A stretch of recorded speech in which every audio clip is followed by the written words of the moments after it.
Welcome to a very special episode of Old Drunken Discography.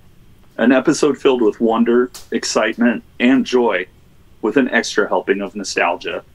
Tonight, we will be tackling the topics that are gripping today's youth, including and not limited to: is Taylor Swift a country artist? Is she pop? Both? Perhaps neither. Do genres even matter? Any and all references to Mutt Lange that may or may not suggest that he is an evil super genius criminal mastermind who is subverting the populace of the entire world to his twisted will through the manipulation of brain functions through the use of sound are completely unfounded and should not be taken seriously.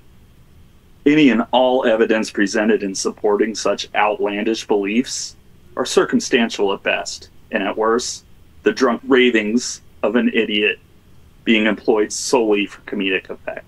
Seriously, there's a great argument for him being the best producer ever. So please, join us in tonight's revelry and be sure to enjoy yourself. Tonight's episode contains adult content, adult situations, adult language, drinking, graphic violence, and strong sexual content. Viewer discretion is advised. Thanks again for watching, and now, let's start drinking.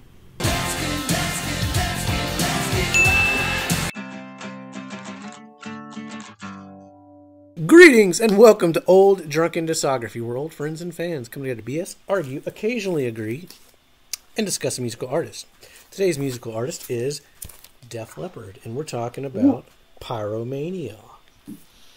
With me, Mr. Tim, as Howdy. always. Covering for the foreseeable future, Bill. Present. And our returning special guest, Cowboy. Here. This ain't school. Present. All right, so Pyromania. Who needs to start? Cowboy, you start. You ain't started us off. Yeah, you ain't started us off, have you? Or did you? You started the first album. Yeah, on to the night. Well, Bill, you start us off then. I'll start this one. I'll start this absolute awesome album that likes to talk about rocks all the time. Till you drop. Starting with Rocking Till You Drop. Ah, gosh. I love... There is not a song on this album that I would not want to listen to. Right? Because, like, there's other albums where it's like, oh, I never want to hear, that song again. Like, I love... Maybe not love. I like enough that I would listen to again at least every song on here. Photographs, definitely an early song that I learned, or that I had heard and was able to associate with Def Leppard. Stage Fright, Too Late for Love. It's too late. I love it. Love it, love it, love it. Die Hard the Hunter. Great song. Foolin'. Goddamn, keeping it going. Rock of Ages, Coming Under Fire. Like, every single one of these songs I could listen to again. I mean, if I had to say the song I liked the least on this album, which I still like, to clarify, it'd probably be Stage Fright, but I still like it, but it's one I like the least of everyone on this album, which should say something, because it's still Stage Fright. Yeah, I'm pretty much gonna follow that sentiment. I mean, you got Rock Till You Drop. From the opening note, you can tell this is a different sound. It's another song about rocking, but whatever. Photograph, I mean, it's a pretty damn good song. That pre-chorus is pretty sweet, which is a running theme that we'll get into about their pre-choruses. Stage Fright, it's a rocker. I really like the chorus. Too Late for Love, it's a weird song lyrically. In the verses, so much that I looked it up. Basically, it was an older thing that he wrote, and he just fitted in with the song. Like, he just kind of hodgepodged it together, but Yeah. you know, it works. Yeah. Die Hard the Hunter, you gotta love those slow, spooky 80s hair metal songs. Production is fantastic on this record. Foolin's a classic. Rock of Ages. When this one starts, I go into Give It To Me, Baby. Little bit. But I do. One thing I'd like to point out in this song is the lyrics. It's better to burn out than fade away. Mm-hmm. Heard that once or twice before. Yeah. It's a super fun song. A lot of references. I'm a sucker for them references. Coming Under Fire, that's probably my low point. It's still not bad. It's just like the vocals. There's something off about the vocals. Action's fine. You got some slide in there. It's fun. Billy's Got a Gun, probably their best closer. I mean, I could agree with that. It's everything just works on this record. The bass, the drumming. This is peak Def Leppard at this point. That's what I'm gonna say. Most definitely. All right, Whose turn? Cowboy, you go ahead. Okay. Pyromania. This is the album that broke me for them. It really is. This is above Stereo. This album, it just broke in so many areas. I remember my mom got me this record on vinyl at a flea market here in Pensacola, and she brought it home to me. I put it on my record player, and that's probably the first time I really experienced the true power of music and how it can make you have goosebumps, and the hairs just stand up on your arms and your neck, and just you get this inner it's a high. It's the most beautiful high I've ever had listening to this album. Rock Till You Drop from the opening track. Beautiful song, just fucking lays right into it. And then you got Photograph, and Photograph is probably my all-time favorite Def Leppard song of all time. It is the chorus, the guitar solo. That is a beautiful solo. I mean, it's and Die Hard the Hunter. I love those songs that Def Leppard does that are of that style. Later on with Paper Sun on Euphoria, and White Lightning on Adrenalize. It's just those songs are very well done. And the closing track, Billy's Got a Gun. Man, that was the best closing track. And I don't know if y'all know the hidden track at the end of Pyromania that comes after that. The little sound, it's like a psychedelic kind of sound. I don't know. It was annoying. Huh? It was annoying. It was annoying. Yeah, I didn't even bother marking it. Usually I put the hidden tracks here. I was like, nah. No, but it Pyromania stands very high in my opinion, because it was the album. The Photograph was the first single that broke them in America. I mean, it went everywhere. That's where they gained international success. Oh yeah, this is definitely their breakthrough record. Yeah. I just noticed though the side of the building. I've never noticed that. It's like digitalized. It's not windows. I've never noticed that before. Yeah. That's a pretty cool album cover though. I'll give them that. I think it's a phenomenal album cover, actually. It fits. It fits the theme. It kind of fits the songs. It fits the emotions behind it. But it's simple, so you're not, there's not too much going on with it either. Yeah. This is. I'm sorry. No, you're good. Oh. They brought Phil Collin in on this album. That's when the whole thing between High and Dry and Pyromania was that they tried everything with Pete Willis, man, on High and Dry. He was just getting out of hand with his drinking. and being an ass and drinking on stage and messing up their shows. They tried to help them, but they had to find a replacement. Yeah, I was going to mention that too. This is where Phil Collen enters the band. And while he's photographed on the album sleeve, Pete Willis actually does do 90% of the rhythms on the album, so it still kind of does have that Def Leppard sound. This is another Mutt Lange production. This is also an album where he gets a songwriting credit on every song. Wow. Which usually when the producer is doing that, I'm going to go back to Bill's point earlier about Def Leppard going in the direction they want to go into. And I'm going to counter that with Exhibit A, where they're basically just listening to the producer at this point.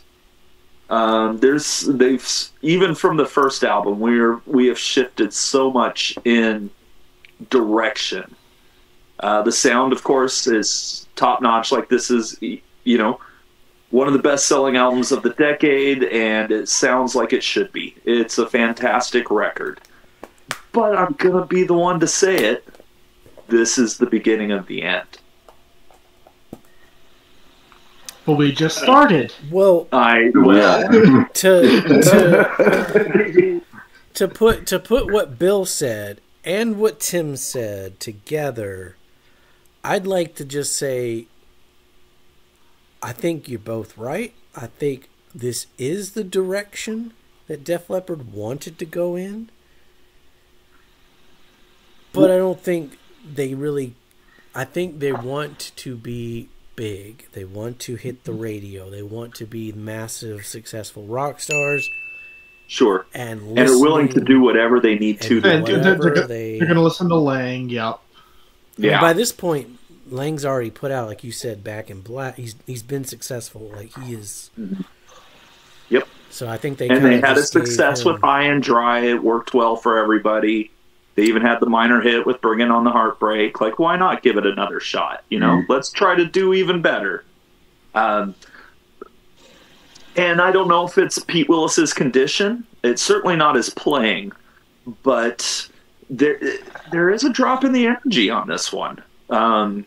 We're kind of settling into that basic 120 radio rock formula that Mutt Lange is going to perfect and take over the world with in just a mere decade after this.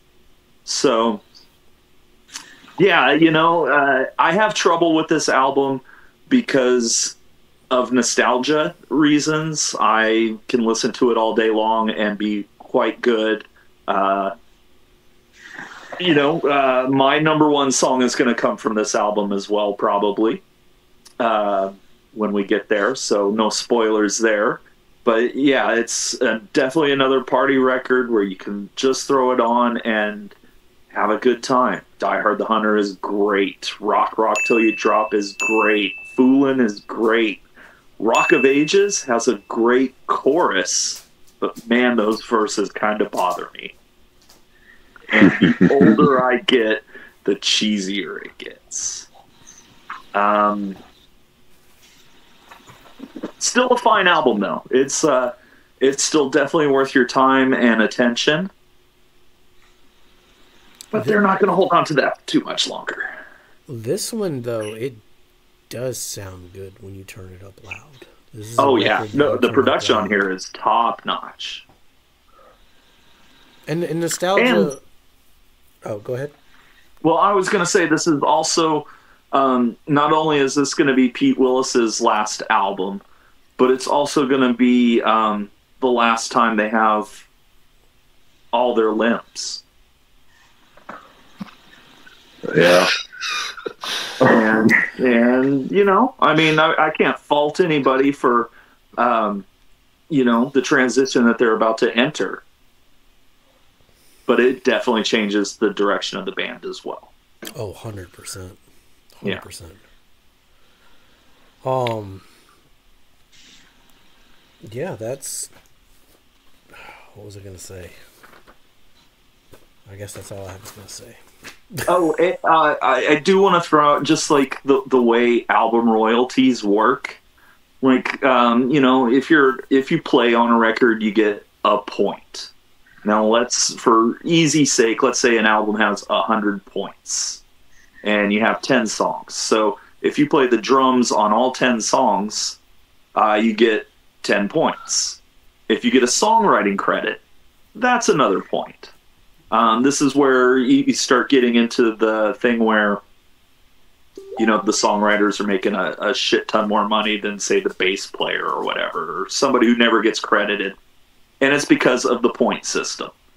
Now, right off the bat, especially in the 80s when record companies were still an important part of the puzzle, they were willing to give producers up to 5 points just for producing the album. And then usually deals are worked where, like, if you produce the album, we'll give you 5 points. If the album goes gold, we'll like give you another point, etc., etc. If it goes platinum, double platinum, diamond, whatever the options are, right? Right. And then you also get points if you are a songwriter. So with 10 songs on here and a production credit, Mutt Lange is already making at least 15% of the profits. Yeah, he made a bunch off this. He did. Yeah. And that deal's going to work for him off Back in Black. It's going to work for him off Hysteria and High and Dry. It's also going to work off that Bryan Adams song that he got a songwriting credit for that took over the airwaves. We'll be talking about that. Yeah, he produced the whole Waking Up the Neighborhood. And we'll definitely be getting into the Shania Twain stuff too. But I just want everybody to keep that in mind, that the more credits you have, the more money you're making. Okay, so yeah, there's, Mutt Lange is making some money on Pyromania. He's making a boatload of money off Pyromania alone. And yeah, that's going to come into play as we move it forward. So I just want to throw that out there that, he wasn't hurting for money going into this because of Back in Black, Highway to Hell, of course. But yeah, this gives you that extra incentive to be like, okay, what can we do on the next album? Oh, this is definitely the formula they found here works, and they're going to use it again, and they're going to go full on deep. But saying that, you can even say that the formula worked so well that the entire hair metal genre that really spawned from this record, and like Motley Crue's Shout at the Devil, which came out in the same year, like those two really kicked. Yeah, but they really kicked off the formula for a genre. Yeah, this is 1983. Oh, definitely. Yeah. And another fun production thing about this album in particular is most of that genre, and even, other genres, all were trying to copy the snare sound because it sounds so good on here. So this was like a reference point for a lot of stuff that followed. Yeah. I mean, again, quick turnaround from what was High and Dry? Was that 82? 81. 81. Well, that's 2 years, I guess. That's not that big, but still, that's a quick turnaround to change that drastically. But again, I think, like, Tim, you mentioned nostalgia. Nostalgia plays a huge part into why I even own this record. Sure, 100%. This record has been forced. I've been forced to listen to this record for like 30 years now. And after like the 10th year, I gave in and said, you know what? Fine, fuck it. Pyromania kicks ass. So. Yeah, that's fair. Yeah, that's fair. Saying that though, it's time to rank it. Oh boy. I mean, I would think if I was to take a guess, let me just guess here. Mine's going to be number 1. It's going to move up. Because, of course, it's Pyromania. I'm going to guess Bill's, it's going to be his number 1 based on his Delivery? Delivery, yes. It's very impressive. And history. Am I wrong? No, you nailed it on the head. I'm pretty predictable for these first multiple. I'll give you that. 2 for 4, Jason. What else you got? Now, I'm going to base Cowboy, from knowing him for the past 30 years or so, it's going to be his number 1. You got it. Now comes the tricky one. Now's the tricky one. He's already thrown off first album bias. You still got first and second album bias, though. That's true. A 2 for deal. I'm going to say it's better than On Through the Night. He talked very highly of High and Dry compared to what he said about Pyromania, but he didn't say Pyromania was bad. He did say nostalgia was a factor.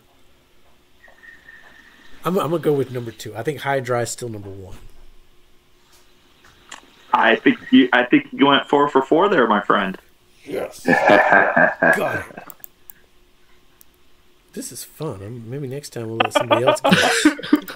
Let's see how well you do on the next one. We'll let Cowboy guess that one. Stick around.